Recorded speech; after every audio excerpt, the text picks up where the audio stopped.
أعوذ بالله من الشيطان الرجيم. بسم الله الرحمن الرحيم.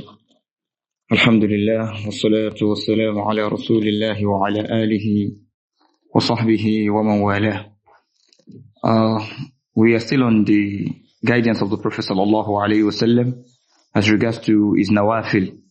So yesterday we spoke about the Sunan al-Ratiba, the nawafil that he used to observe often. And we said it's 12 in number. If we make the nafila before Zuhur to be 4, but if we make it to be 2, it's going to be 10 in number. And we said that he used to be more consistent on Rak'at al-Fajr, the 2 rak'ah before al-Fajr, even when he was away from home.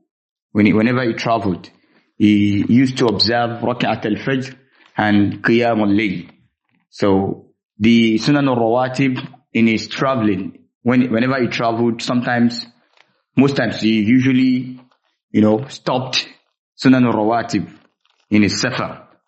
But the Qiyam al-Layl and Rak'at al-Fajr, the Prophet sallallahu alaihi wasallam didn't used to joke with them, as in he used to be very much consistent on both Qiyam al-Layl and Rak'at al-Sunnat al-Fajr.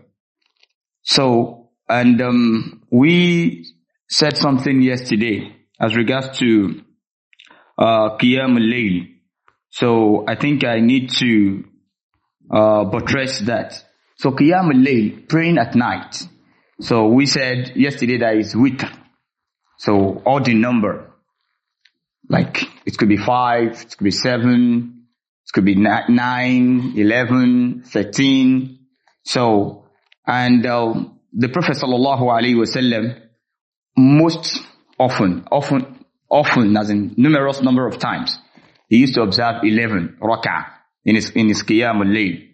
So, whenever he missed Qiyam al-Layl, our mother Aisha radiyallahu anha, she narrated that the Prophet sallallahu alaihi wasallam kana idha shaghalahu am witrihi nawm. If he slept off, like he slept off, he didn't wake up for Qiyam al-Layl, or marad, or he was weak, like very sick, that he could not wake up for Qiyam al-Layl.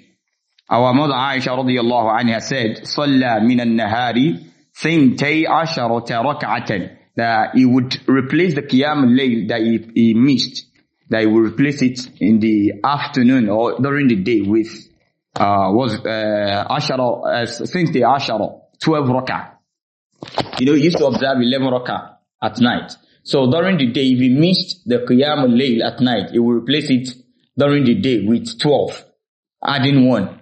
If you are consistent in observing 3 rak'ah for witri, for example, during the day, if you miss it, you can pray 4. Just add 1 to read. If your consistency is on 5 rak'ah, during the day, you pray how many? 6.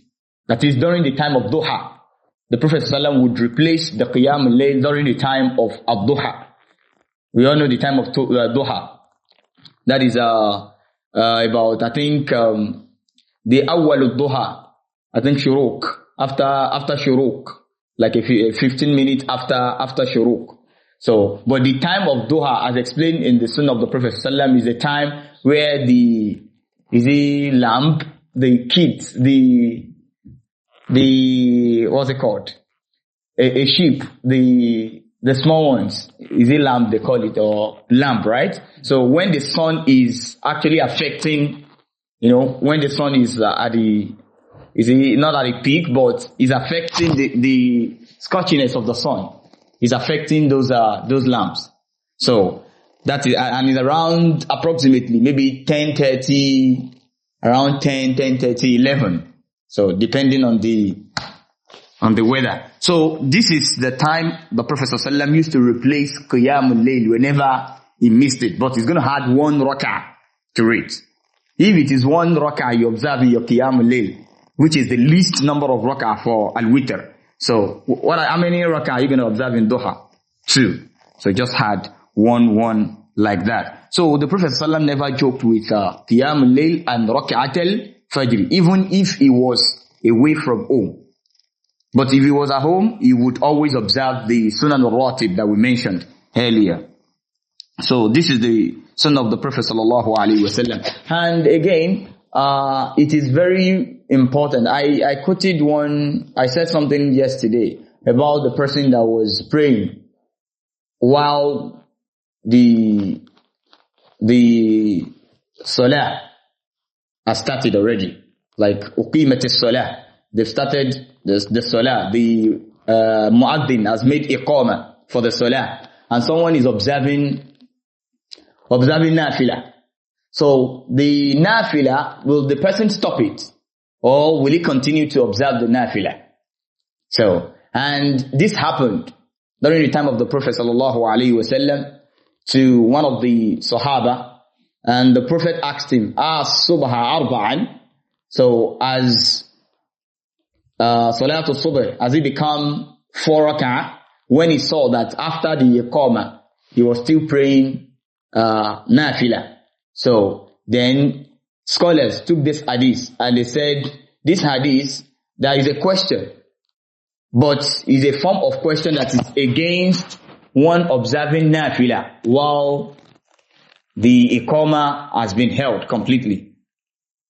Now, if one is in the second rak'ah and is about to conclude the second rak'ah and the Iqamah begins, does the Salah, the Nafila is actually performing? Is it valid or invalid? Or should he stop it abruptly, or he should finish it up? So he can finish it up, because finishing it up will not affect him from joining the first rak'ah of the Imam.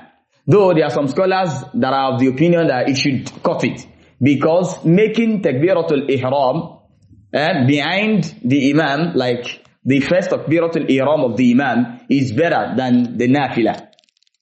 So, but still, he can conclude it. He can finish it off. But if he has just started the nafila, and saying that if he continues like that, he will not be able to join or if he will join, but he will not be able to meet the Imam in the first rak'ah. Maybe the first rak'ah he's going to miss the first rak'ah. Then it is advisable to stop it abruptly and join the ma'mumun, the Imam. So, la salata. There is not any salah, idha uqimat as-salah, if they have started the fard prayer. So, we pray Allah subhanahu wa ta'ala continues to be our guide. I just think I have to go back and emphasize on that. So, any question? سبحانك اللهم وبحمدك اشهد ان لا اله الا انت استغفرك واتوب اليك. السلام عليكم ورحمه الله وبركاته.